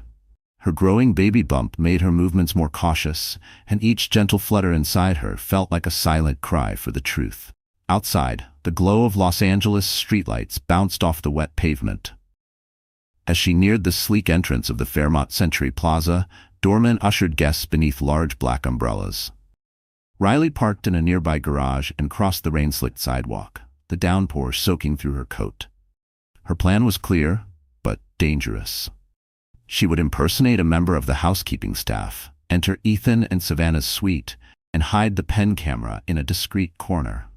Then she'd stay just long enough to capture something incriminating. Her pulse thundered as she walked into the lobby. The luxurious space glistened with polished marble floors, glittering chandeliers, and the low murmur of multilingual conversations. She headed straight toward a restroom tucked near the meeting rooms, where she quickly changed into a navy housekeeping uniform she had picked up from a janitorial supply outlet. The outfit was a knockoff, not perfect, but convincing enough for a hurried glance. Breathing hard, she checked her reflection. Her skin was pale, her eyes wide. The name tag pinned to her chest read, "Maria," another purchased prop that now felt weighty given what she was about to do. Exiting the restroom, she pushed a prop housekeeping cart she'd borrowed from an old friend who used to work hotel gigs. With her gaze fixed low, she walked toward the employee elevators. A few actual staff glanced her way, briefly, but no one said a word. The Fairmont was big, always busy, and new faces weren't cause for alarm. Inside the elevator, she tried to regulate her breathing. According to their shared card account, Ethan frequently reserved Suite 2419, a lavish corner suite with sweeping views of Century City. She prayed it was the same one Savannah had shown in her recent post. If she was wrong, the entire plan could fall apart. She stepped out into a hallway lined with plush maroon carpeting, quietly scanning the doors until she found it. 2419. Pressing her ear to the door, she listened. Silence. If Ethan and Savannah were inside, they were either asleep or otherwise occupied. A chill ran down her spine. She retrieved a passkey borrowed from a former housekeeper friend who once did short-term contracts at the Fairmont. But there was no guarantee it would work, or that it wouldn't trigger an alert. Her hand shook as she slid the card into the electronic lock. A quiet click and a flash of green from the lock. The door yielded. Relief swept over Riley, though her next breath trembled with fear. She pushed the door open gently and stepped inside, easing it shut behind her. The suite was as extravagant as she had imagined. A spacious entryway led into a stunning living area, with floor-to-ceiling windows framing the glittering sprawl of Century City at night. The air held traces of floral perfume and something more indulgent, maybe roses and champagne. On a marble table sat a half-empty bottle of vintage sparkling wine. Cushions lay scattered across the luxurious couch, and an expensive handbag, clearly Savannah's, rested on a sleek velvet chair. Riley's chest tightened. Proof of Ethan's betrayal was all around her. But what she needed now was undeniable evidence. She moved quickly, scanning for a good place to hide the pen camera. Her eyes landed on a decorative vase perched atop a sideboard near the sitting area. Perfect. She slipped the device from her purse, activated it, and placed it behind the vase. The lens had a full view of the couch and most of the room. Next, she retrieved the audio key fob. She flipped the tiny switch and carefully tucked it beneath a chair cushion, silently praying it would stay concealed. Her plan was to return for it later, after it captured what she needed. Then a sound from the bedroom stopped her cold. Footsteps. Her pulse spiked as she frantically scanned the suite. The curtains, slightly parted. She darted behind them, pressing herself against the cool glass. The heavy fabric offered little protection, but it was all she had. She held her breath. The bedroom door creaked open. A second later, the lights in the living room came on. She heard the soft steps on thick carpet and then a voice. Familiar. Crushing. "Where's my phone?" Ethan muttered. "I swear I left it out here somewhere." Then came another voice, teasing, warm. "Savannah, you're always losing something," she said with a low chuckle. "Don't take too long. We've got the whole night ahead of us." Riley shut her eyes tight. Her chest ached. Just feet away, her husband stood with another woman. The intimacy in their voices, once reserved only for her, was like a knife to the heart. She heard the faint rustle of fabric, and every second that passed made it harder to stay still. Then Ethan's voice again, exasperated. A sigh. "It's not here. Must have left it in the car," Ethan said, his voice closer now, just beyond the door. "I'll go grab it." Savannah responded with a soft hum, barely interested. "All right, but don't take long. I was just getting in the mood." Ethan let out a quiet laugh, and Riley felt like her chest might cave in. She heard the suite door open, then close. Silence returned, except for her own racing heartbeat. Moments later, Savannah's phone buzzed. She murmured something under her breath, probably responding to a call or a message, and wandered back into the bedroom. Riley dared a peek from behind the curtains. The living room was empty, for now. She had seconds before Savannah returned. Or a real housekeeper passed by. Summoning every ounce of nerve, Riley slipped from her hiding place, pulled the suite door open, and stepped into the hallway. Pushing the cart, she walked swiftly toward the service elevator, never once looking back. By the time she reached the staff bathroom, her whole body was trembling. She yanked off the uniform, stuffed it into a large duffel bag, and made her way out of the hotel. Being that close to Ethan, hearing his voice, hearing him laugh, had shaken her more than she expected. But she had done it. The camera and the audio recorder were in place. Now she just had to wait. Back in her car, Riley pulled onto a quiet side street, letting herself breathe. Rain tapped the windshield under the glow of streetlights. She could feel her baby moving, almost as if sensing her turmoil. Gently, she placed her hand on her stomach and whispered, "I'm sorry, sweetheart. I wish this wasn't how it had to be." She thought about driving home, but she couldn't unwind. Not while crucial evidence was being captured just floors above in the Fairmont. Instead, she called Callie. "I did it," she whispered into the phone. "The camera's set, so is the audio recorder." Callie gave a low whistle. "That was brave, but risky. Are you sure no one saw you?" "As sure as I can be," Riley replied, voice shaking. "Ethan almost caught me. He came in looking for his phone. I had to hide behind the curtains." Callie's sharp intake of breath said it all. "Riley, be careful. If anything had gone wrong." "I know," Riley cut in, her throat tightening with tears. "But it's done now. I'll go back for the footage tomorrow, once they're gone. I can't rest until I have proof." Callie's tone softened. "Okay, just promise me you'll stay safe. Stress isn't good for you or the baby." Riley ended the call, her mind spinning. She found a nearby diner and slipped inside, ordering a decaf coffee and nursing it slowly. Time dragged. She tried to distract herself with an old newspaper and the soft clatter of late-night customers, but nothing could calm the storm inside her. The rush of emotions crashing in waves. Heartbreak, rage, disbelief, and strangely, a sense of empowerment. She was finally facing the truth. Shortly after dawn, Riley returned to her penthouse. Ethan was nowhere to be seen. Not that she expected him to be. She tiptoed into the master bedroom, collapsed onto the edge of the bed, and stared at the empty space beside her. The space that once radiated love. Memory after memory played in her mind. Late-night movie binges, lazy Sunday brunches in pajamas, the morning he surprised her with a ring and asked her to share a future.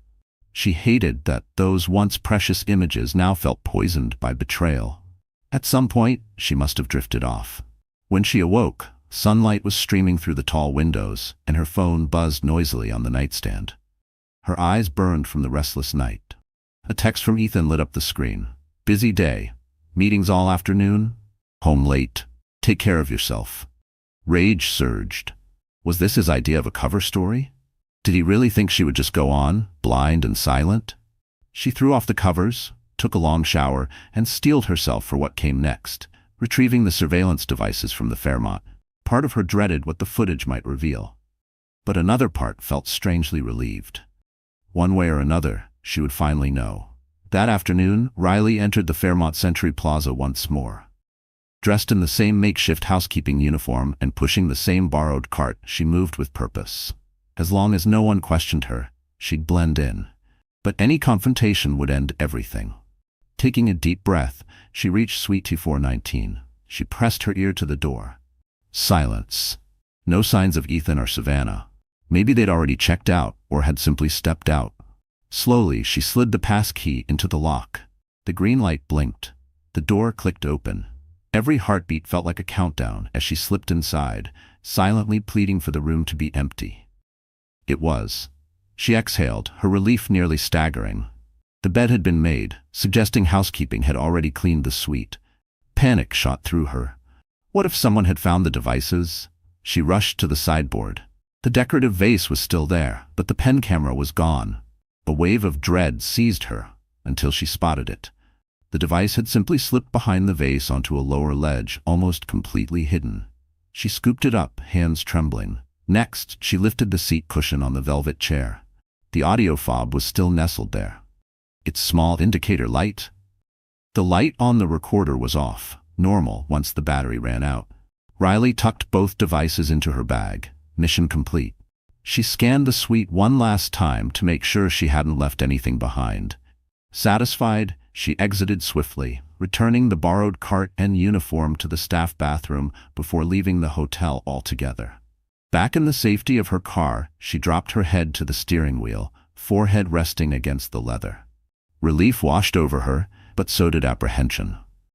Now came the next step. Watching and listening to what the devices had captured. A storm of emotions churned inside her, fear of what she'd see, a desperate need for closure, and a deep, simmering anger that this had even been necessary. She couldn't bear to face the footage alone in the penthouse she still shared with Ethan. Instead, she headed to Callie's, texting a short message to let her know she was on the way. Callie's quiet brownstone offered a pocket of calm. When Riley arrived, she was ushered into a converted bedroom office, filled with monitors, cables, and a laptop already booting up. "Let's do this," Callie said softly, connecting the pen camera. Riley sat at the edge of a scuffed leather chair, her pulse pounding in her ears as the video began. The first few minutes were uneventful, an empty room. Then Ethan and Savannah appeared, holding hands and speaking softly. Riley's stomach twisted. They popped open a bottle of champagne, clinking glasses. She couldn't make out every word, but then came Ethan's voice, painfully clear. "To our future, and finally being free of all that baggage." He smiled at Savannah. Riley felt her throat close. They sank into the couch together, Ethan wrapping his arm around her. The conversation drifted from business opportunities to mocking remarks about Riley, how she was too emotional, always needing something. Then Savannah asked, "When are you going to tell her it's over?" Ethan shrugged. "Soon. Let her have the baby. Then we'll see." Tears streaked down Riley's cheeks. Callie paused the footage, placing a comforting hand on her shoulder. "Riley, I'm so sorry. You shouldn't have to watch this." But Riley shook her head, voice firm despite the tears. "No, let it play. I need to see everything."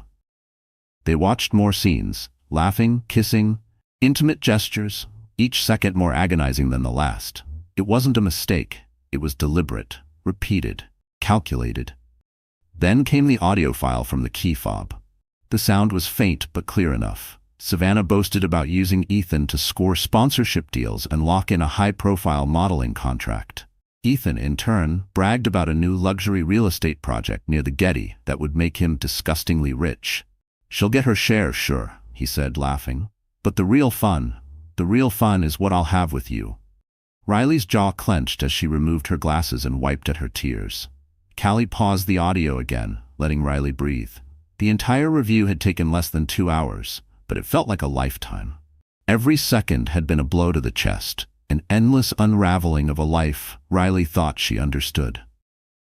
When the final clip ended, Riley sat motionless, eyes fixed on the dark screen. The silence in the room felt suffocating.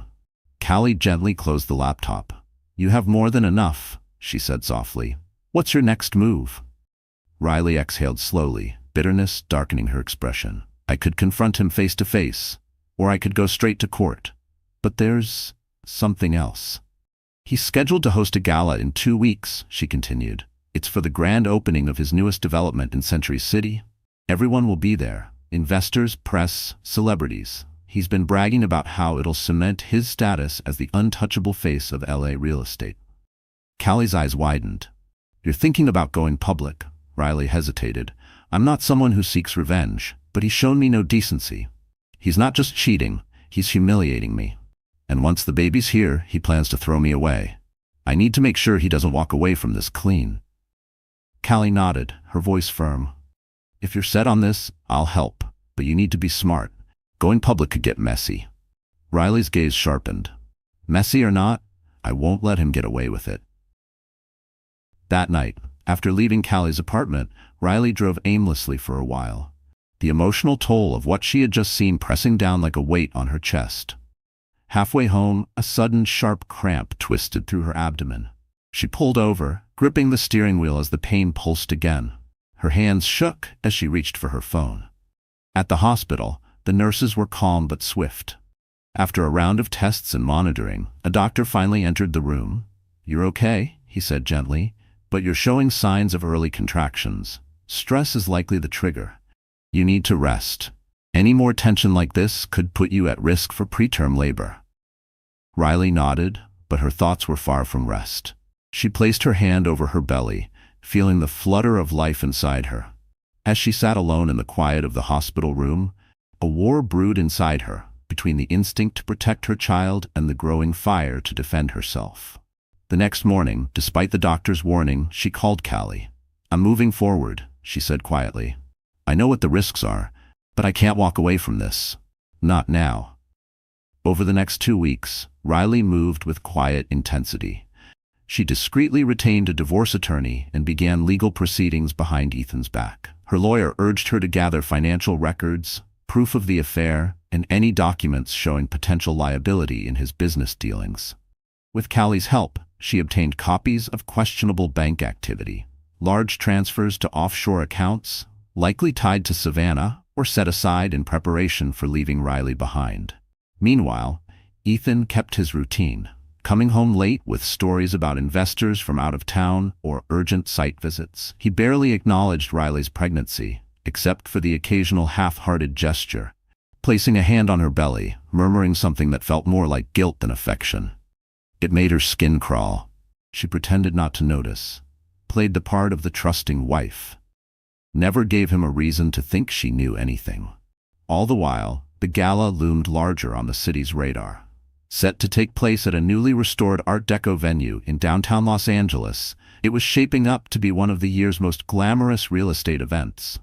Ethan had even posed with Riley for promotional shots weeks earlier, which now graced real estate blogs and high-end marketing spreads. Despite his secret life, he clung to the image of a loving husband expecting his first child, a perfect narrative to charm potential investors. Savannah was expected to attend too, though her name wasn't listed anywhere. Savannah had been teasing something huge on her Instagram, hinting at a major reveal at the upcoming event. Riley suspected she planned to go public with the affair, or maybe pull off some dramatic gesture to mark her place beside Ethan. But Savannah didn't realize that Riley had already made her move. The real drama was being staged by the wife Ethan had tried to erase. The night of the gala arrived. The venue glowed under sweeping spotlights as luxury vehicles rolled up to the red carpet. Los Angeles elite filed into the grand hall. Investors, influencers, celebrities, and local power players. Flashes from cameras burst in every direction as journalists gathered sound bites for both tabloid gossip and high-stakes business headlines. Waitstaff glided through the crowd with trays of champagne and hors d'oeuvres, while soft piano music played in the background. Riley arrived fashionably late, stepping out of a sleek black sedan in a form-fitting midnight blue maternity gown. She paused on the carpet, letting photographers capture her poised expression, radiant but unmistakably resolute. If Ethan was already inside, she wanted her entrance to be unforgettable. Heads turned. The glowing pregnant wife of tech magnate Ethan Carter walked with grace, every detail of her appearance radiating both elegance and subtle defiance. Her heart pounded as she crossed the ornate foyer. The space shimmered with 1920s Art Deco glamour, vaulted ceilings, golden filigree, and polished marble underfoot. Voices filled the room in a melodic mix of small talk and laughter. Near the stage stood Ethan, looking polished in a tailored tuxedo, deep in conversation with a circle of high-profile investors. Just a few steps away, Savannah stood in a bold red designer gown, striking and unmistakable. Her eyes sparkled as she worked the room, flirtatious and calculated. Riley caught them exchanging glances, silent signals of something hidden. Then Ethan spotted her. His smile flickered. He quickly excused himself and crossed the room. "You made it," he said, feigning warmth as he leaned in to kiss her cheek. Riley let him, even as her stomach turned. From the corner of her eye, she saw Savannah watching, a smirk tugging at her lips. "Of course I came," Riley said smoothly, steadying her voice. "I wouldn't miss your big night." "You look incredible," he said, touching her belly lightly. "How are you feeling?" She smiled tightly. "Ready for a reveal." Confusion flickered in his eyes. "A reveal?"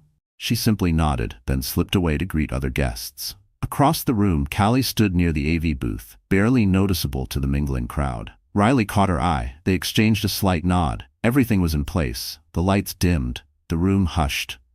Ethan took the stage, a towering LED screen glowing behind him, with renderings of his new luxury development in Century City. Ethan radiated confidence, his arms stretched wide, his voice commanding through the mic. "Good evening, everyone. I can't begin to express how excited I am to unveil this monumental project, a development that will redefine the Century City skyline and establish a new benchmark for luxury living in Los Angeles. Tonight, we are part of something historic." Riley stood just out of sight, her heart pounding against her ribs. Near the front row, Savannah crossed her arms, her lips curled in satisfaction. She looked every bit the supportive partner, ready to soak in Ethan's glory. The crowd clapped enthusiastically, unaware that the real show was just beginning.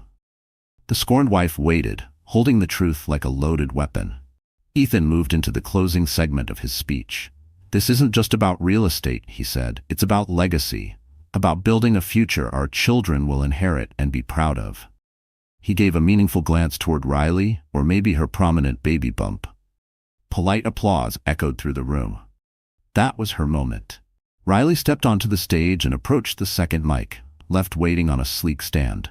Ethan's expression cracked, confusion creeping across his face. Murmurs stirred in the crowd. Savannah's posture shifted, uneasy now, her smile fading. "Ethan," Riley said, her voice cutting through the hush, "I want to personally congratulate you on this stunning launch. But since you brought up legacy, I think it's time everyone here saw who you really are." Her pulse roared in her ears, but her tone was steady. Ethan's jaw clenched. A nervous laugh slipped out. "Riley, sweetheart, this isn't the time or place." "I disagree," she replied calmly. "This is exactly the time, and this is exactly the place. In front of every investor, every friend, every member of the media, to reveal the truth." She glanced at Callie. Right on cue, the massive LED screen behind them flickered. The sleek renderings vanished. In their place, footage from inside the Fairmont suite. Gasps echoed through the ballroom. Before anyone could speak, the speakers crackled, and Ethan's voice played, crystal clear. "Let her have the baby. Then we'll see." The audio played over footage of Ethan and Savannah locked in an embrace, champagne in hand, trading cruel remarks about Riley. The room erupted. Gasps, cries, disbelief. Ethan spun toward the AV booth, panic etched across his face. "Shut it down," he shouted, storming toward the back. But Callie had locked the system into a timed loop. The screen continued to play the damning evidence. 1 full minute of betrayal, deception, and mockery for all to see. Flashbulbs erupted as reporters scrambled to document the scandal. Savannah turned ghostly pale. She tried to duck out, but photographers swarmed her, hurling questions. Ethan's investors and allies stood in stunned silence. A few cursed under their breath. Some turned on their heels and stormed toward the exits. Others pulled out their phones and started recording the spectacle. When the footage finally ended, Riley set the microphone down. Her eyes burned with tears, not from sorrow, but from justice. She turned and stepped off the stage, weaving through the crowd. Murmurs followed her. Admiration, pity, astonishment. Ethan jumped down from the platform, chasing after her. "Riley, wait!" She stopped and turned to face him. "No, Ethan," she said, voice steady. "I won't wait. Not anymore." Savannah, still cornered by press, shouted frantically, "She set us up. She planned this. This is insane." But no one was listening. She'd flaunted her affair too publicly. Now the fallout was hers to bear. Security moved in, pushing back the cameras and reporters. Callie appeared beside Riley, wrapping her in a hug before escorting her out. The car doors closed, muffling the chaos behind them. As they pulled away, Riley looked back one last time. She felt her chest rise and fall, and for the first time in a long time, it wasn't from fear or sadness. It was release. Her world had changed in a single night. Michael's empire had been cracked wide open, his polished image dragged through scandal. And Riley? She felt lighter, free. The next morning, headlines exploded. Every major newspaper and celebrity blog plastered Ethan's name across their front pages. Social media was a firestorm. Videos from the gala circulated endlessly. Hashtags like Carter Collapse and Fairmont Expose trended for days. Investors began pulling out of Ethan's Century City project, wary of entrusting their funds to a man whose personal integrity had shattered so publicly. Stock in his publicly traded development firm took a sharp dive. Riley, meanwhile, retained additional legal counsel, handling both her divorce and the tidal wave of media attention. Overnight, she had gone from betrayed wife to public powerhouse. Riley became a figure of public sympathy, the poised, pregnant wife who exposed her millionaire husband's betrayal in front of the entire city. Offers for exclusive interviews flooded in from major talk shows and glossy magazines, but she declined them all. She wasn't interested in profiting from her pain. Her only priority was protecting herself and her unborn child from further chaos. Ethan called her over and over, leaving voicemails that swung wildly, from tearful apologies to angry outbursts to desperate pleas. He begged to meet, to talk, to explain. Riley refused every attempt. Her responses came only through her legal team. In the days that followed, rumors spread that Ethan's Century City expansion had been shelved. No investor wanted their name attached to a scandal-soaked developer. In quiet boardrooms and late-night calls, business insiders whispered about potential lawsuits, not just from shareholders, but from partners now questioning his financial ethics. Then came a turn Riley hadn't expected. An internal audit of Ethan's real estate firm revealed a trail of suspicious transactions, unexplained wire transfers, and misappropriated funds that it seemed had funded Savannah's lavish lifestyle. Regulatory agencies took interest. What started as gossip turned into a formal investigation. The foundation of Ethan's empire began to tremble. Savannah didn't escape unscathed either. Several brands dropped her overnight. Her follower count nosedived as the public rebranded her from glamorous influencer to opportunist mistress. She released a tearful video on YouTube, claiming she had been misled, that she never meant to hurt anyone. The reaction? Mockery, scorn. Viewers pointed to her smug demeanor in the leaked hotel footage as proof she knew exactly what she was doing. Riley watched it all unfold from a distance. There was no joy in seeing Ethan fall, no pride in the scandal becoming public record. After all, their child would grow up and learn the truth one day. But she had no regrets. She had given Ethan every chance to be honest, and at every turn he'd chosen lies. One evening, as she sat alone in the penthouse she had already begun packing up, her phone buzzed. "Ethan." Without thinking, she answered. Her voice was clipped. "Riley." "Please," he said, sounding worn and hollow. "I'm so sorry. I don't even know where to begin." She didn't let him finish. "You humiliated me, lied to me, planned to abandon me. There's no apology in the world that can fix that." His voice broke on the other end. "I never wanted it to go this far. I love you." Riley's grip tightened around the phone. "Stop," she said, voice shaking, eyes stinging with unshed tears. "Love doesn't look like what you did to me. Don't use that word, not now." And she hung up. Her hands trembled, but her heart stayed firm. In that moment, She understood something crucial. While she had every right to be furious, to feel betrayed, she no longer wanted to be defined by vengeance. She was carrying a child, a future. And she wanted that child to grow up surrounded not by bitterness, but by peace. In the weeks that followed, Riley took deliberate steps to rebuild. She moved out of the opulent penthouse and into a modest, sun-filled apartment on the west side of LA, manageable, cozy, and hers. She hired a designer to help craft a new space: warm colors, soft textures, a nursery in pale yellows and mint greens.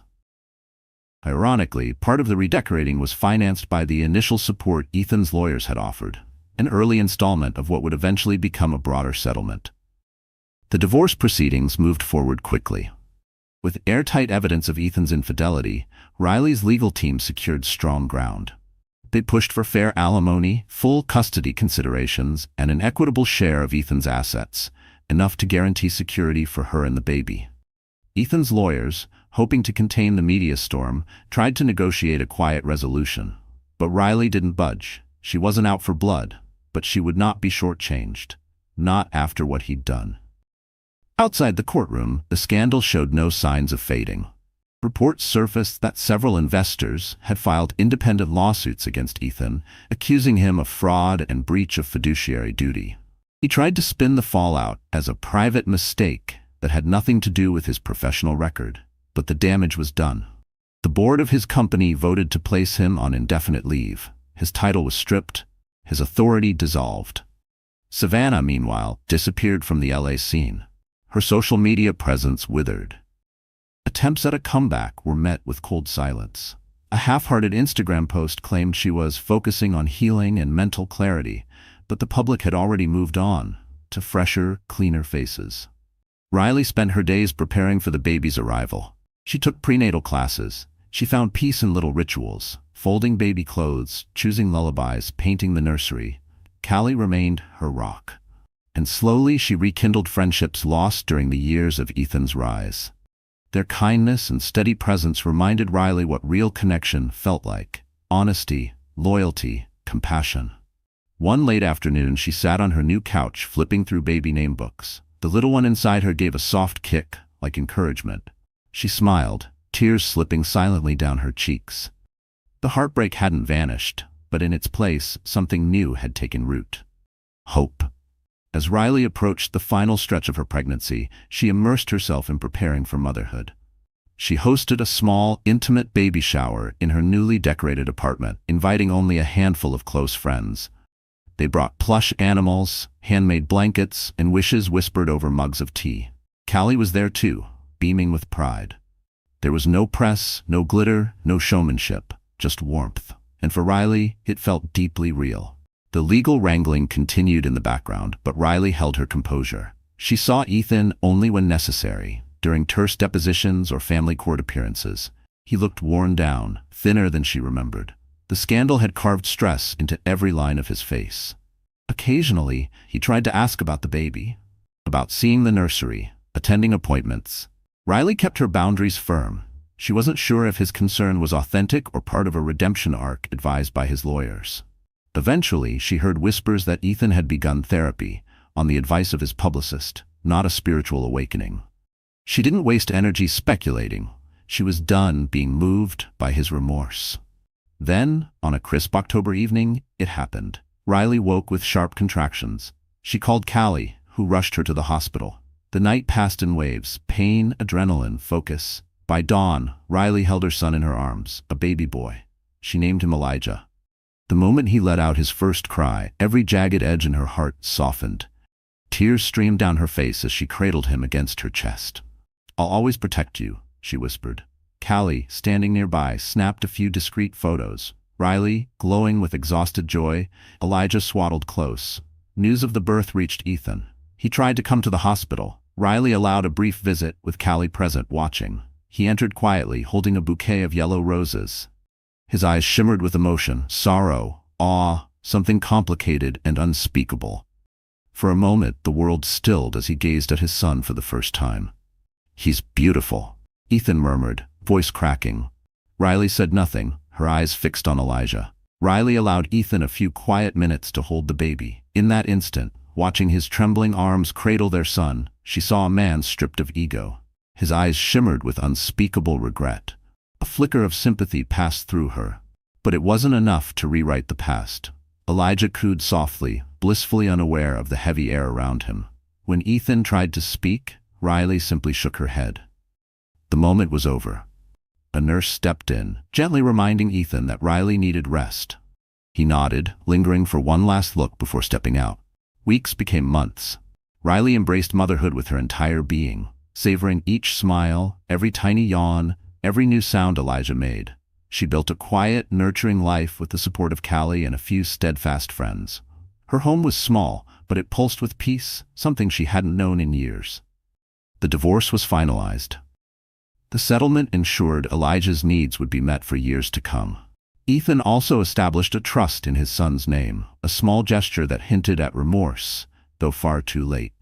Meanwhile, Ethan's legal troubles multiplied. Corporate lawsuits bled him dry. He was forced to liquidate several assets, including the penthouse he once shared with Riley. The man, once hailed as a visionary developer, was watching his empire crumble, brick by brick. Ethan filed for visitation, citing his paternal rights. After long consultations with her attorney, Riley agreed to limited, supervised visits until the courts made a formal ruling. During those brief visits, Ethan looked haggard and humbled. He read picture books to Elijah, rocked him gently, tried in quiet ways to be a father. Riley observed from a distance, her heart a tangled knot of grief, anger, and fierce protectiveness. Then, one gray morning, another blow landed. New evidence surfaced: shell companies, hidden transfers, extravagant gifts bought with laundered money. The indictment came swiftly: fraud and embezzlement. His legal team struck a plea deal, sparing him prison time, but the fines were devastating. The press had a field day. The golden boy of West Coast real estate, a cautionary tale. Riley read the headlines with mixed feelings. No triumph, only a heavy recognition of what could have been. Ethan had made his choices. She had made hers. Over time, as Elijah grew, Riley began to breathe more freely. Her apartment overflowed with soft light, playful energy, and the comforting sounds of bedtime lullabies. She picked up freelance work again, designing warm, family-friendly interiors that echoed the safety she'd built for her son. The scandal had made her a familiar name, but it was her work and resilience that earned quiet respect. She declined interviews and talk show invitations, letting her quiet strength and steady work speak louder than sensational headlines. Callie remained her unwavering confidant. Over coffee one sunny afternoon, Callie looked across the table and said, "You know, I've seen plenty of betrayal in my line of work, but the way you handled yours? That took courage." Riley gave a soft smile, reflecting on everything she had weathered. "I guess I learned that sometimes. You have to speak your truth in the loudest way possible, because if you don't, the world will bury you beneath its lies." They both looked down at Elijah, who was gnawing happily on a soft toy, his eyes full of wonder at the world around him. In that quiet moment, Riley felt something she hadn't in a long time: peace. She had survived betrayal, public shame, and profound heartbreak. And now, she was building something better. The tangled web Ethan had spun had unraveled spectacularly. His fall was public, inevitable. But out of that wreckage, Riley had found something invaluable. All right, wonderful friends, if you're still here, right now, at this very moment, there's probably something in this story that touched your heart. Maybe it stirred a memory. Maybe it cracked open something you've been carrying in silence.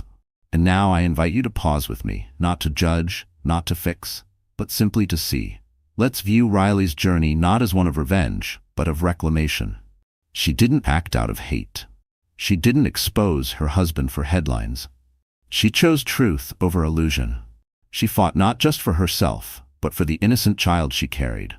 In a world that often applauds silence over confrontation, she dared to be loud in the name of dignity. As the Stoic philosopher Marcus Aurelius wrote, "The best revenge is to be unlike him who performed the injury." Riley chose that path. She didn't destroy Ethan. He did that all on his own. She simply illuminated what was hidden. In our own lives, how often do we swallow pain, hoping it fades? How often do we accept less, just to keep the peace? Riley's story teaches us that peace born from avoidance isn't real peace at all. True healing demands confrontation, not with fists, but with truth. It demands that we stop waiting for someone else to save us, and instead take the brave first step toward reclaiming ourselves. So if this story stirred something in you, if you felt her heartbreak or her courage echo in your own chest, share it. Like this video, send it to someone who might need it, and subscribe for more stories that don't just entertain, but help us see ourselves more clearly. This isn't about drama, it's about transformation. And we're walking that path together.